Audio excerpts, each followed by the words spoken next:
Advocate B Vishnu, നോക്കൂ, ഇവിടെ സുരക്ഷ ഒരുക്കുന്നതിലൊക്കെ വലിയ പരാജയമുണ്ടായി. പക്ഷേ ഈ ഘട്ടത്തിൽ നമ്മളത് പറയുന്നില്ല. കാരണം ഈ ഘട്ടത്തിൽ തീവ്രവാദത്തിനെതിരെ, ഭീകരവാദത്തിനെതിരെ ആഞ്ഞടിക്കുകയാണ് നമുക്കാവശ്യം. അല്ലെങ്കിൽ അതിനെ വേരോടെ പിഴുതെറിയുകയാണ് നമ്മുടെ ആവശ്യം. അവിടെ ആ കാശ്മീരിയായ ആദിൽ രക്തസാക്ഷിയായത് മുതൽ തുടങ്ങുന്നു ഇന്ത്യയുടെ ഭീകരതയ്ക്കെതിരായ പോരാട്ടം. അവിടെ നിന്നാണ് തുടങ്ങുന്നത്. തോക്ക് ഭീകരൻ്റെ കയ്യിൽ നിന്ന് വാങ്ങി ആ വിനോദസഞ്ചാരികളെ രക്ഷിക്കാനായി മുതിർന്ന ആ കാശ്മീരിയായ മനുഷ്യൻ ആദിൽ, അയാൾ തോക്കിൻകുഴലിൽ, ഭീകരരുടെ തോക്കിൻകുഴലിൽ പിടഞ്ഞു വീഴുകയാണ് നമ്മുടെ മറ്റ് സഹോദരങ്ങൾക്കൊപ്പം. അപ്പോൾ ഇങ്ങനെയൊക്കെയുള്ളൊരു സാഹചര്യത്തിൽ തുടങ്ങി അവിടെ ജമ്മുവിലും കാശ്മീരിലും ഒക്കെ ഹർത്താൽ ഉണ്ടാക്കുന്നു, ഹർത്താൽ വരുന്നു. അത് പിന്നീട് അണിയണിയായി ഓരോ രാജ്യത്തിൻ്റെ എല്ലാ കോണുകളിലേക്കും ഭീകരവിരുദ്ധതയുടെ ഒരു സന്ദേശമായി മാറുന്നു. ഇങ്ങനെ ഒരു ഘട്ടമുണ്ട്. ഇനി ഇത് കൃത്യമായി ഗോൾ മുഖത്തേക്ക് കൊണ്ടുപോകേണ്ടത് ഭരണത്തിന് സാരഥ്യം വഹിക്കുന്നവരാണ്. 2019 കാശ്മീരിൻ്റെ പ്രത്യേക പദവി കേന്ദ്ര സർക്കാർ റദ്ദാക്കിയത്. അതിനുശേഷമാണ് കാശ്മീരിൽ ഒരു ശാന്തത കൊണ്ടുവരാനും ടൂറിസം മേഖലയിൽ തന്നെ കാശ്മീരിൻ്റെ എല്ലാ വിധത്തിലുള്ള സാധ്യതകളെ പ്രയോജനപ്പെടുത്തിക്കൊണ്ട് അവിടുത്തെ സാധാരണക്കാരായ ലക്ഷക്കണക്കിന് പേരുടെ കൈകളിലേക്ക് വരുമാനം എത്തിക്കാനും അങ്ങനെ തുടങ്ങിയ നിരവധി നടപടികളിലൂടെ കാശ്മീരിലെ ഭീകരവാദത്തിൻ്റെ വേരുകൾ കേന്ദ്ര സർക്കാർ അറുത്തു വരികയാണെന്നുള്ള കാര്യത്തിൽ ഒരു സംശയവുമില്ല. അതിൻ്റെ വലിയ മാറ്റങ്ങളാണ് ഭീകരവാദത്തിനെതിരെ കാശ്മീർ ജനതയുടെ തന്നെ വലിയ പ്രതിഷേധം ഒറ്റക്കെട്ടായി നിന്നുകൊണ്ട് കാശ്മീരിലുടനീളം തുടർന്ന് രാജ്യത്തുമൊക്കെ നമ്മൾ കണ്ടതെന്നുള്ള കാര്യത്തിൽ ഒരു സംശയവുമില്ല. 26 ജീവനുകൾ ഞങ്ങൾക്ക് പോയി. ഞാൻ പറഞ്ഞു വരുന്നതല്ലേ ഉള്ളൂ, സംസാരിച്ചു കേട്ടെ.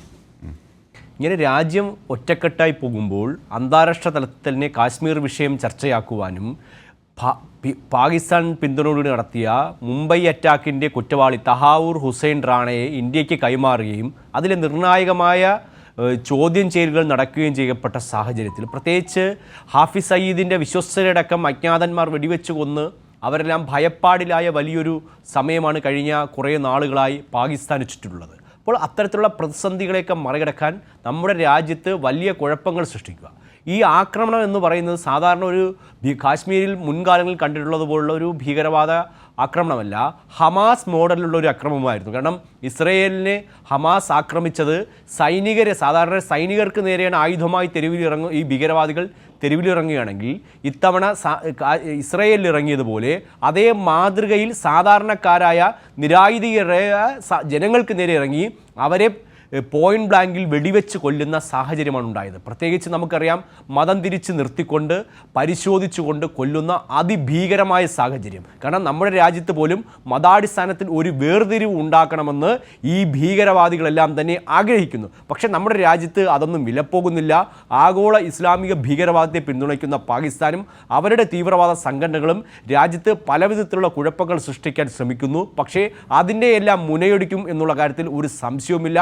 അതിശക്തമായ തിരിച്ചടി അവർക്കുണ്ടാകും. 2019 ആക്രമണം ഉണ്ടായപ്പോൾ തന്നെ പ്രധാനമന്ത്രി പറഞ്ഞു അതിശക്തമായ തിരിച്ചടി കൊടുത്തിരിക്കും. അത് ശക്തമായ തിരിച്ചടി കൊടുത്തു. ഇന്ന് പ്രധാനമന്ത്രി അസക്തനായി പറഞ്ഞിട്ടുണ്ട്, നമ്മുടെ രാജ്യത്തിൻ്റെ ചോര വീഴ്ത്തിയവർക്കെതിരെ അതിശക്തമായ പ്രതികരണം രാജ്യത്തിൻ്റെ ഭാഗത്തുനിന്നുണ്ടാകും എന്നുള്ള കാര്യത്തിൽ ഒരു സംശയവുമില്ല. രാജ്യത്തിൻ്റെ അഖണ്ഡതയും പരമാധികാരത്തെയും വെല്ലുവിളിക്കുന്ന ഒരു ശക്തിയെയും ഈ രാജ്യത്തിന് പുറത്തേക്കോ അരങ്ങുവാഴാൻ കഴിയില്ല. കഴിഞ്ഞ കുറച്ച് വർഷങ്ങളായി നരേന്ദ്രമോദി സർക്കാരിൻ്റെ നയതന്ത്ര വിജയത്തിലൂടെ അന്താരാഷ്ട്ര തലത്തിൽ തന്നെ രാജ്യത്തിനെതിരെ പ്രവർത്തിക്കുന്ന ഭീകരവാദികളെയും ഖാലിസ്ഥാൻ വിഘടനവാദികളടക്കം ശക്തിയുക്തമാണ് സർക്കാർ നേരിട്ടുകൊണ്ടിരിക്കുന്നതും നയതന്ത്ര ബന്ധങ്ങൾ മുന്നോട്ട് കൊണ്ടുപോകുന്നതും. ആഗോള ഇസ്ലാമിൻ്റെ രക്ഷകരെന്ന് പറഞ്ഞ് പൊളിറ്റിക്കൽ ഇസ്ലാമായി മാറിയ പാകിസ്ഥാന് ഇസ്ലാമിക രാജ്യങ്ങളിൽ നിന്ന് പോലും പിന്തുണ ഒരു തലത്തിൽ പോലും ലഭിക്കുന്നില്ല എന്നുള്ളതും അവരുടെ മുന്നിലുള്ള വലിയ പ്രശ്നങ്ങളാണ്. ഗൾഫ് രാജ്യങ്ങളുടെ ഒക്കെ പിന്തുണ ഭാരതത്തിൽ ലഭിക്കുന്നതിൽ ഈ പറഞ്ഞ തീവ്രവാദ ശക്തികളും പാകിസ്ഥാനുമൊക്കെ വളരെ നാളുകളായി വലിയ അസ്വസ്ഥരാണ്.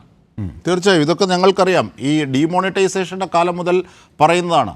പുൽവാമ ഇതുപോലെ നിരവധി സൈനികരാണ് നമുക്ക് നഷ്ടമായത്. തുടർന്നിപ്പോൾ പാവപ്പെട്ട മനുഷ്യർ, നിഷ്കളങ്കർ, വിനോദസഞ്ചാരികളായി എത്തുന്നു, അവരെ കൊല്ലുന്നു. ഭീകരതയെ തടയാനായില്ല. അതായിപ്പോൾ സർവകക്ഷി യോഗത്തിൽ സുരക്ഷാ വീഴ്ച ഉണ്ടായെന്ന് തുറന്ന് സമ്മതിക്കുകയാണ് കേന്ദ്ര സർക്കാരും. ഞാൻ തിരിച്ചെത്താം ശ്രീ ബി വിഷ്ണു.